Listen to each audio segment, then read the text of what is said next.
So we have to swim upwards in yoga. That's what it means in Buddhist tradition, to swim upwards. In other words, there is a lower nature which is supported from behind by higher nature. And we have to adopt that, but not stop at that. If you stop at that, then of course we can't go further. But it helps us to move upwards. So we see that inertia, all this is supported actually by the eternal peace and calm that stands behind. It helps us to endure. And as we grow into this soul nature, very naturally the capacity to endure, the urge to heal, to help, to serve, to give, to endure the wounds of others, a divine pity, kindness, not the weak pity, but kindness, mercy, all these begin to develop as soul natures. They come naturally. It's a sign even that we are moving in the right direction. But when we are doing the rounds in the lower nature, then what happens? That's what now Sri Aurobindo will reveal to us.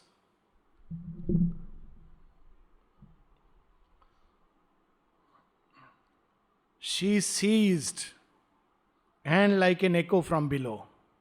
This echo we hear. We don't hear the original voice. So echo is always, as we know, little distorted. It enters into the abyss, and from there the same nature becomes this in the human ego. Answering the pathos of divine complaint, answering her pathos of divine complaint, a voice of wrath took up the dire refrain, a growl of thunder or roar of angry beast. The beast that crouching growls within man's depths, voice of a tortured titan, once a god. We'll see who this tortured titan is and what is the problem he has done. But essentially, it's not that the person who is undertaking a life of yoga does not meet with difficulties. Everybody meets with difficulties and challenges of all kinds, material, emotional, vital, everything. But the difference is the response that we give. Those who are on a path of yoga in search of their soul, they would give a response which is the one which we just read. And those who are still not only laboring under the lower nature, which is fine, but in love with it, in love with the chains, who seek no further, their response is something else.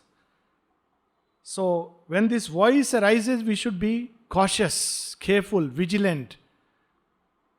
I am the man of sorrows. I am he who is nailed on the wide cross of the universe.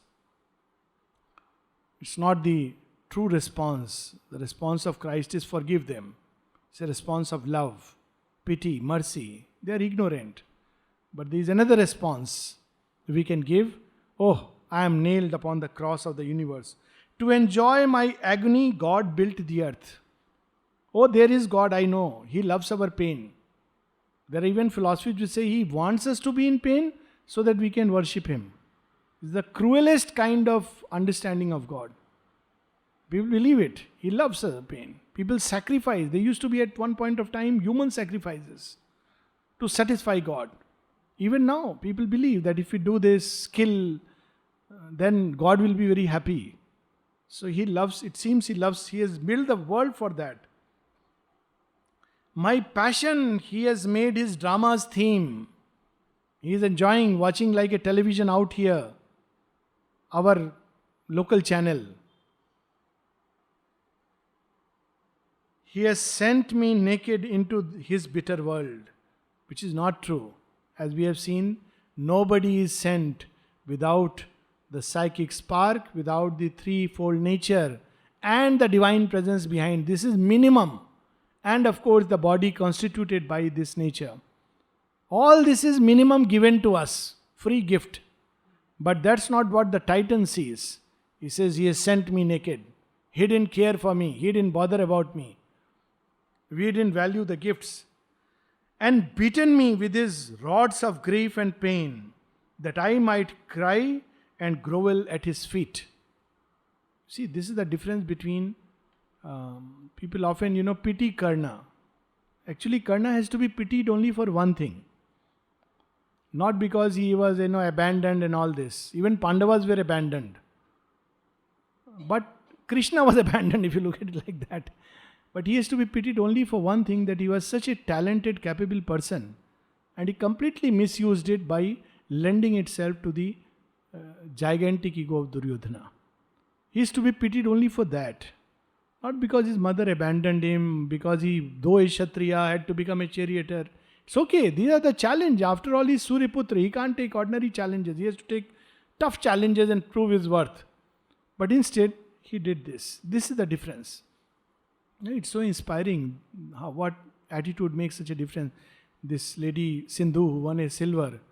Everybody talks about her, but look at her guru, Pulela Gopichand. He was a good player himself, and before he could make it into the big name, he got injured and couldn't play anymore. He is a man who refused an advertisement for Coca-Cola for 50 lakh rupees because he said it is harmful. I am not going to advertise. Look at the worth of the man. So he couldn't get a medal simply because his career was cut short. But he started bringing out medalists in Olympics. This is the way of the gods. He could have cursed God. You have done this to me. You are so bad, and I am in a cursed soul. Complaining, grumbling, groaning, murmuring. This is the voice of the Titan. We should never do it. And offer him worship with my blood and tears. This is all this kind of tapasya where one tortures oneself. Is the Asurik tapasya. Sleeping on a bed of nails. Giving blood. Ravana used to give his head.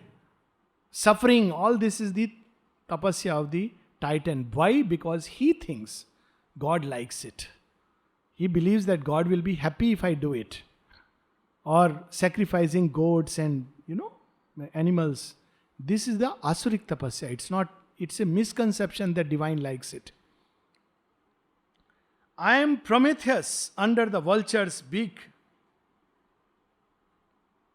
Prometheus story is a very interesting story again. So gods are creating many types of races. Golden race, silver race, bronze race and iron race. So they give the task to two brothers, Prometheus and Epitheus or Epitheus. So Epitheus is a fool, as the legend goes. So Prometheus makes out of clay man. He's given the task. So he makes man out of clay. Very interesting story this is. Again, something to do with material nature. And he says, okay, Epitheus, now you distribute the qualities to animals, men, everybody. So this fellow gives all the qualities to the animals. Strength, vitality, suppleness, generosity, name it, sweetness, tenderness, everything is given to animals and man has got nothing. So Prometheus says, this is very unfair. So I'll give to man something which will make him not only greater than the animals but greater than the gods.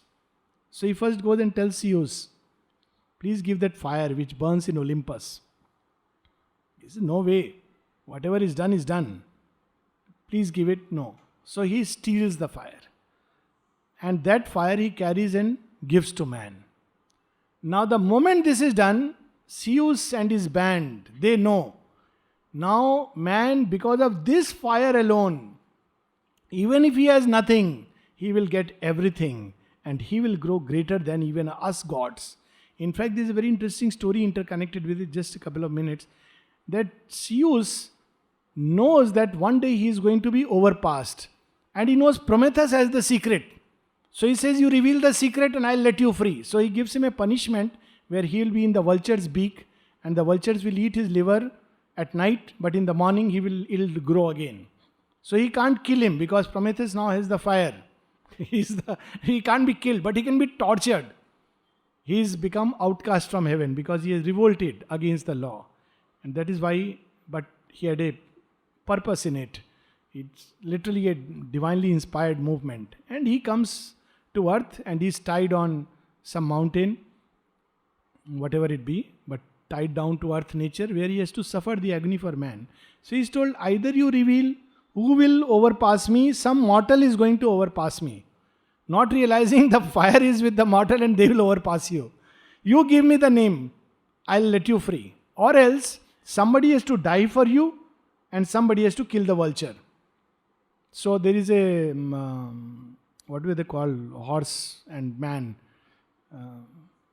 No, not sphinx. Body of horse and centaurs. There is a centaur called Chiron. He is mortally injured and they are immortals. Fatally injured. But he is an immortal, so he can't die. So he is told that, look, anyways, you will suffer. So you die and offer it as a sacrifice for Prometheus to be free. So he says, okay, I am going to die. Let Prometheus be free. And Heracles, about whom Sri Aurobindo speaks so highly, also known as Hercules, he kills the vulture. So there is a famous, of course, poem, Prometheus bound, and then as a response to it, Prometheus unbound. Shelley was so much preoccupied with the story of Prometheus. It's a very amazing story. Who gave the fire to man. And literally, with the coming of material fire also, man's life changed. All that we see today started with that spark of energy, outwardly. And inwardly, because of that fire, man can go beyond the gods and become one with the Supreme. So, this Prometheus, but he is not seeing that. He is seeing, I've been punished because I have brought the fire. Man, the discoverer of the undying fire, in the flame he kindled, burning like a moth. So because of it, he feels, oh, this urge, which cannot make me rest. Because of this fire, man can never be contented, unlike the animal. So he is suffering because of that, the Titan. I am the seeker who can never find. So, very often these thoughts, when they come, we should chase them away. This is that fellow, Titan, growling. What is the use of all this meditation, seeking? Nobody has found. I can never find. Then one forgets how much one has grown. It's no point. Nothing happens. Nobody finds. I am the seeker who can never find. I am the fighter who can never win. Oh, my lower nature. It keeps me trapped. Has anyone ever won? Then one forgets how much one has progressed. How much one has moved further. I am the runner who never touched his goal. Hell tortures me with the edges of my thought. Heaven tortures me with the splendor of my dreams. This is man. Hell tortures, putting all kinds of negative thoughts. You are no good. You are worthless. I am worthless. I am useless. I am hopeless. Heaven shows dreams which you cannot reach. If one of them stops, things will be fine. No, you can become a god. No, you can do this, you can do that. He says, what is this?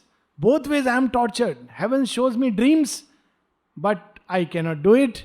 Hell tortures me with all the negative self-images and world images. So this is the voice of the Titan. What profit I have of my animal birth? What profit have I of my human soul? Animal birth, but I am no good. I can't even face a virus or a mosquito. What is the use of this body built like an animal? Forget about big animals like elephant and all this.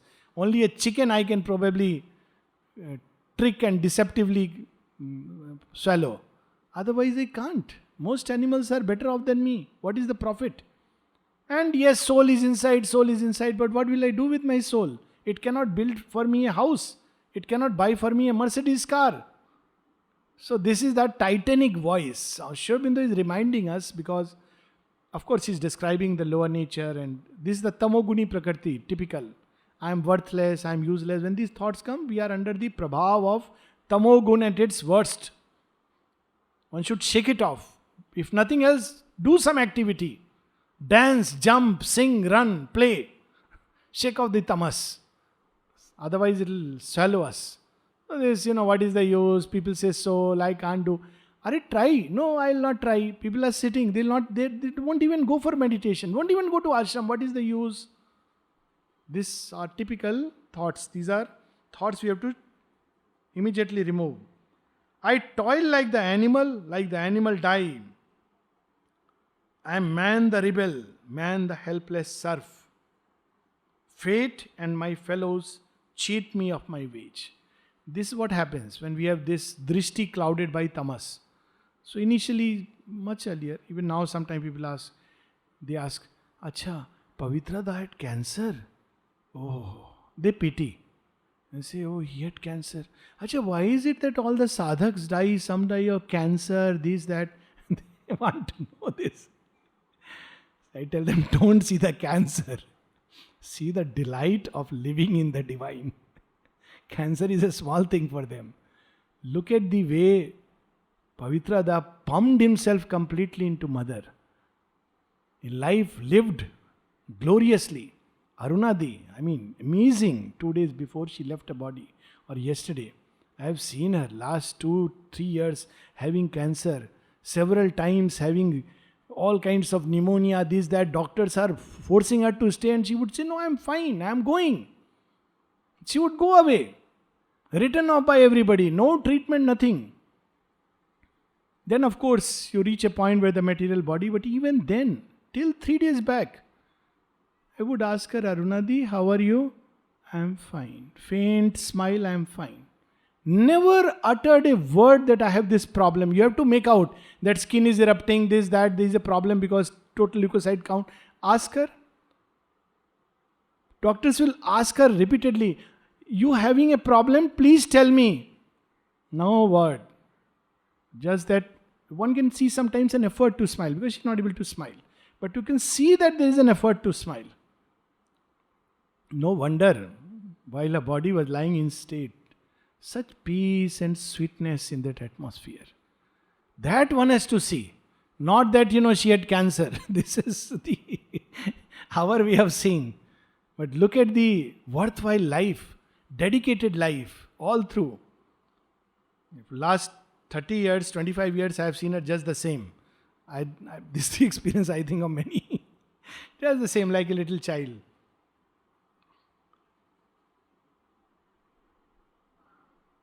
I loosen with my blood my servitude seal, and shake from my aching neck the oppressor's knees, only to seat new tyrants on my back. So there is a true Shudra Bhav where one serves. There is a joy of service. And there is a false Bhav. Oh, everybody crushes me, everybody suppresses me. So there are, politicians, how they play. We stand for the Dalits. And when they are become in power, they crush them with their own feet. This is the unfortunate part. Whereas that's not the path. The path is, if I am put in contact with matter, let me make beauty out of it. And then one receives what is called a sadharma gati. Then the divine forces will support us, help us. Not lazy, hey, give me reservation, give me this, complaining, but to make beauty out of it. Look at the man himself, Baba Sahib Ambedkar. How he struggled, labored, all those people who were seemingly deprived. Some of them really did wonderful things in their life. That is the path. But the other path is, and then we say, oh, there are new tyrants on my back. My teachers lesson means slavery. I am shown God's stamp and my own signature. You are a Shudra, this is your fate. God's stamp and my own signature. No, this is not why the divine created earth. There is a joy in service. There is a joy in doing work with the hands. We can discover it. We can grow through it. This is my schooling, first stage of schooling. I am not born to be forever this. I will grow, I will evolve, grow beyond it, reach the stars, touch them with my thoughts and with my body one day. I am shown God's stamp and my own signature upon the sorry contract of my fate. I have loved, but none has loved me since my birth. My fruit of works is given to other hands. And it's really the sign of being a titan or titan-like that we don't care of those who serve us. Thinking of them as being somebody like pariyas, the word servant, it should not be used. Workers, they work for us, they do so much for us. All the things, and still we treat them as untouchable. This is not spirituality. But to see in them Mother Annapurna, it is the Divine Mother who has made an arrangement that these hands are serving us. Somebody is cooking, somebody is serving, somebody is cleaning the floor. Somebody is doing the most menial work. Who will do it? Sometimes I have to tell people when they talk very casually, no, I say, you come and do one day. Just wash people of their excreta one day and then talk about things. It's not an easy task, difficult task. Still some people are inspired to do it. It's the Divine Mother and still they can smile. It's a beauty to see joy on their face, smile on their face. When they go home again they are, look after their families. And yet they do it. Where does this come from? This is how we have to see. My fruit of works is given to other hands. Even the name. When a place is kept clean, nobody says, Acha, let me see who is the worker who has done this. Who? Oh, you are the in charge. You have kept it so well. Very nice. The in charge gets the credit. In charge has done nothing except making a show, a presentation. But others are hiding behind. So it's true, but this is how the Titan experiences life. All that is left me is my evil thoughts, my sordid quarrel against God and man, envy of the riches that I cannot share, hate of a happiness that is not mine. So this is the voice of the Titan in the depths. When we are in a state of tamsikta, we feel we are no good, we can do nothing, we have to just suffer, we have to groan, we are miserable, that's what life is going to be. God has picked misery for me, man will give me misery, God will give me misery. This is the thought. I know my fate will ever be the same. It is my nature's work that cannot change. I am not given any capacities. I have loved for mine, not for the beloved's sake. I have lived for myself and not for others' lives. This is the change that has to come. Serve, but not for myself, but for the joy of creation. There are some who have this attitude. Sri Aurobindo describes it. He says when he was in jail, he says, I have seen some people who had much greater exceptional qualities and they made me feel humbled. Sri Aurobindo is writing. And then he says, particularly I remember one Mussalman who used to cook and he had a particular sympathy and liking for Sri Aurobindo. And how he would cook and want to give something extra. He used to feel for the prisoners and he would say, look at these young men, how much they must be suffering. And his task was a very menial one. But he would feel always for these prisoners. He'll say, look at these people, they have come from all good houses and they have sacrificed their life for us, for the sake of country. Look at them. Oh, at least I have an opportunity to serve them. This is my good destiny. He never complained about it. Sri Aurobindo speaks of him. And, this is the right approach. But often it is, what is my fate? Every day I have to do this drudgery. Am I here to serve the sadhaks, as someone wrote to Sri Aurobindo? Have I come to ashram to serve the sadhaks? And Sri Aurobindo says, if that is the approach, then even I am serving the sadhaks and Mother is serving the sadhaks. We are not serving the sadhaks in dining room, dispensary, shabda, other places. We are serving Mother and Sri Aurobindo through 100 ways. Each in himself is soul by nature's law. This is the gospel of the Titan, the tamasic being. So God has made his harsh and dreadful world. Kanhaiya Kumar in full blow. Dreadful world. So has he built the petty heart of man, made for suffering. There is nothing else. Only by force and ruse can man survive. No, the Marxist kind of thought. Revolution is won by the barrel of the gun. That's how you can make equality. Spirituality is an opium for the masses. They don't use the word spirituality. Religion, they don't know what is spirituality. Religion is an opium for the masses. But only by the barrel of gun can revolution come. For pity is a weakness in his breast. His goodness is a laxity in the nerves.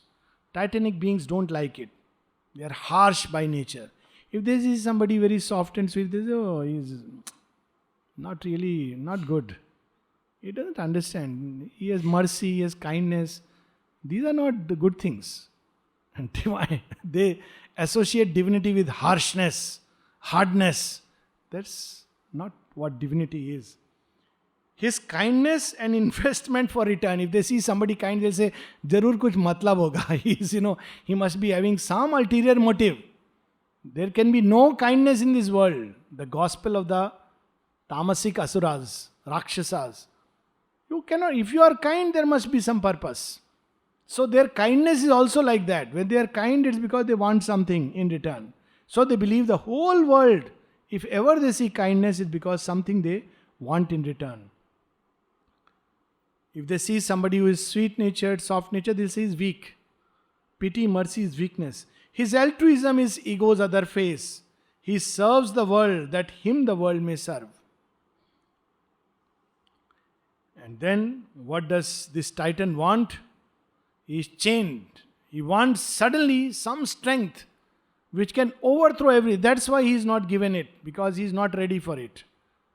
That's why when Moses led the slaves to freedom, they thought, we have my say at last. They started enjoying life indulgently. And Moses has to say, this is not what I freed you for. You have to live life according to certain ways, rules, law. So he gives the 10 commandments. If once the Titan strength could wake in me, I don't need prayers, meditation. These are for weak people. Kindness. Don't talk to me about all this. Is God kind? Is the world kind? Don't say about mercy, all this. I don't know.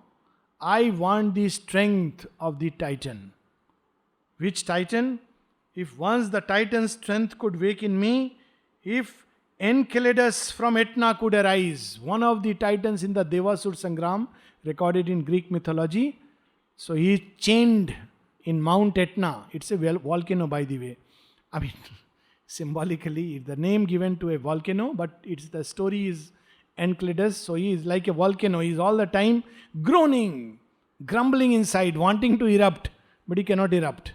He says that if once the strength could once again rise in me and I could free myself from Mount Etna, I then would reign the master of the world and like a god enjoy man's bliss and pain.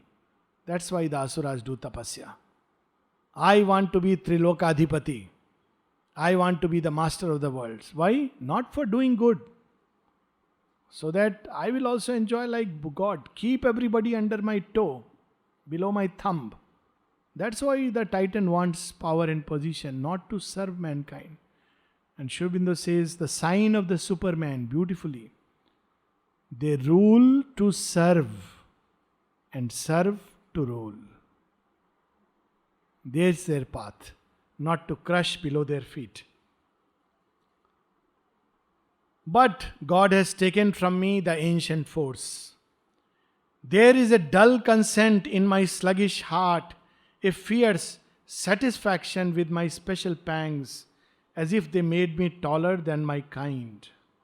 Only by suffering can I excel.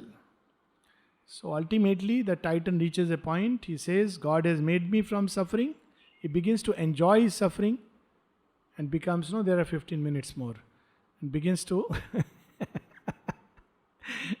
to enjoy his suffering and becomes a martyr. Mother says this is not the right way. People who would start saying, I am going to take others' suffering upon oneself. Mother said, don't ever do this. This is not for you. This is not the right way. Yes, she could take it. You have to be the Madonna of suffering with compassion, not like this, ignorantly. And there are some people who begin to enjoy suffering. They almost go before God and say, I am suffering so much, I am so worthless, I am so useless, thinking that God will take pity on them. The measure of yoga is not the measure of suffering. The measure of yoga is the measure of delight within us. Yoga leads to delight, not suffering. Oh, I suffer, I suffer. So, becoming a martyr like that is not the way. It's there in one of the mother's story. So by martyrdom they feel that I am excelling from others. I am the victim of titanic ills. I am the doer of demonic deeds. Everybody I am a victim. So this victim card, When people play, oh, I am the only person chosen by destiny. You know how much I have suffered? They will relate their tale of woes. Don't get caught, plug the ears, walk away. This is the voice of the Titan. Even if you help, after some time, you will be the person who has victimized them. Like Sri Aurobindo would say, when somebody criticized a sadhak, and sadhak said, you know, I did so much good to the person and he has ended up criticizing me. Sri Aurobindo says, haven't you heard Vidyasagar's famous statement, which seems to be a last verdict on human nature? What was that statement? I have never done any good to him. Why is he criticizing me? It's a last verdict. I have not done any good to him. Why is he criticizing me? That is the way humanity returns. So we should not take that path. And there are some who are always complaining. And Mother says, when you complain, grumble, all kinds of forces, adverse forces enter us. Not grace. By complaining, we think that grace will open the door. Yes, it is. Its door is already open. But we won't receive it because the titanic energies will come near us and we'll become more and more tamas prone. So this is where we have to remember.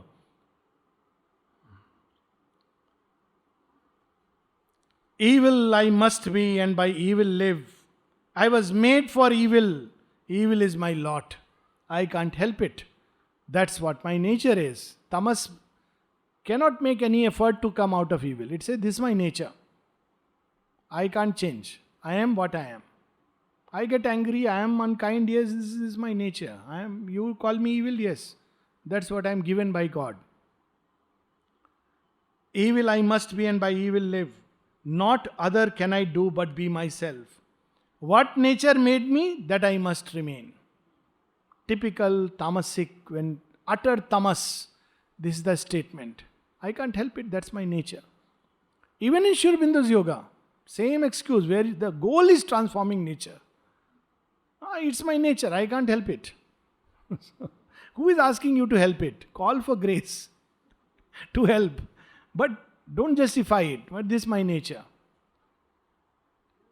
I suffer and toil and weep. I moan and hate. So when this is my nature, then those energies surround me and I'm all the time suffering, I'm all the time moaning, I'm all the time hating. And Savitri heard the voice, the echo heard. She has heard both. She has to make a choice, go upstream. And turning to her being of pity spoke. She's just discarding. The voice of the Titan is thrown aside. Just ignore it. When these voices arise, don't give them any food. Self-pity is the worst kind of thing. It opens the doors to depressions and what kind of thing. Oh, I am so bad. People have done this to me, done that to me. How does it help? This to be just ignore it. We should not indulge into it. Even the first suggestions have to be thrown away. So, she hears both the voices, but she turns to her being of pity. She doesn't try to appease the Titan. And what does he speak? Madonna of suffering, mother of grief divine. So this is what I was saying. It's a beautiful painting of Madonna of suffering. If you search, you'll see. So really you can see that pity. It is one of the names of Mother Mary. That Madonna of suffering. She takes upon herself the suffering of world. Thou art a portion of my soul put forth to bear the unbearable sorrow of the world. Because thou art, men yield not to their doom. There are and will always be in this world Baba Amtes and Mother Teresa's to help and heal. It's their station. They are supported by the divine energy. This not the highest achievement, but at least there is some soul power manifesting. They are living by Swabhava and Swadharma. This is what is meant by Swabhava and Swadharma. Swabhava and Swadharma is not, it's my nature, I do whatever I feel like. Swabhava and Swadharma is not what the Titanic voice says, I am born to hate, so I hate, this is my Swabhava. Swabhava and Swadharma is true soul movement. That is how Sri Aurobindo describes it. So this is Swabhava and Swadharma. I am born to serve, to help and heal, I do it. I may not have, but of course, finding the soul is one step further. But at least there is something like a divine spark in it. Because thou art, men yield not to their doom. It's a preparation for the next step. But ask for happiness and strive with fate. Because thou art, the wretched still can hope. They don't know God, but they see some such vibhutis and say, there is God, there is hope, there is help. So they start hoping again because of such beings who are like her portions, her vibhutis doing her work. But thine is the power to solace, not to save. You can solace. You can put a balm over the wound. You can give medicines and cure this ill or that ill. You cannot find the final remedy for the ills of the world. Cancers and heart attacks and all these things will still be there. Yet you can solace. This is the capacity given to you. One day I will return a bringer of strength. He's saying, wait, do this work. You can take this station. I'll come back and give you the strength and make thee drink from the eternal's cup. This eternal's cup, this again, there is on one side the story of Christ, which is taken as a sacrament. And I am also reminded of another story, this material nature which needs the strength. Mother used to do this as a ceremony, not ceremony in the right word, but as a sacred rite, where few people will sit around, she will drink the soup and pass on to others. So what she was doing, she was pouring something of her material consciousness into it. This is the material nature, to make the bodies ready and receptive. Until someday some doctor remarked, but this is unhygienic.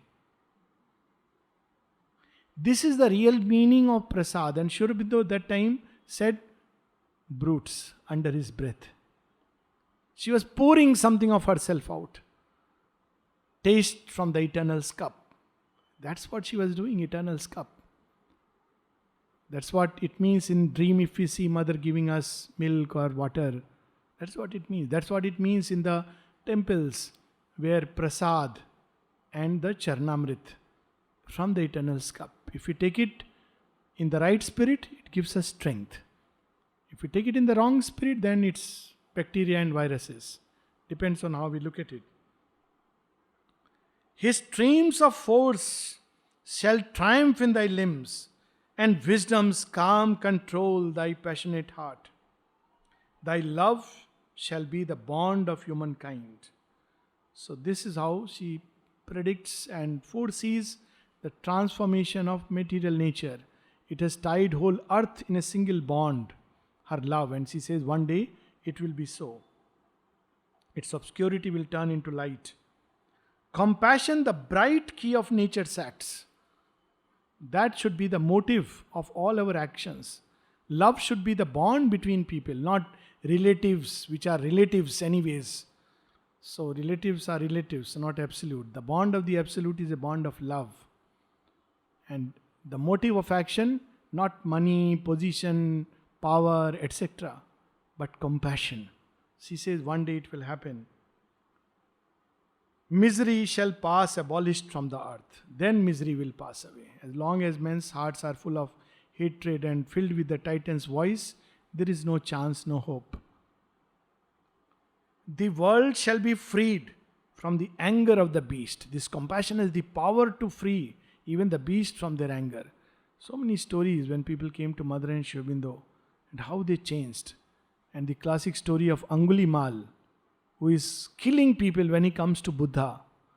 Buddha doesn't see him as a sinner. He sees him with compassion. Here is a soul struggling in ignorance. And Angulimal surrenders himself. He says, I want to kill you and you still have compassion on me. All right. I will follow your way. You seem to be worth following. And Angulimal changes into Ananda, one of the foremost disciples of Buddha. This compassion is power, it's not a weakness. It can change humanity, bring hope, bring peace. Misery shall pass abolished from the earth. The world shall be freed from the anger of the beast, from the cruelty of the titan and his pain. There shall be peace and joy forevermore. This is what the mother wants to accomplish. And that's what Sri Aurobindo says.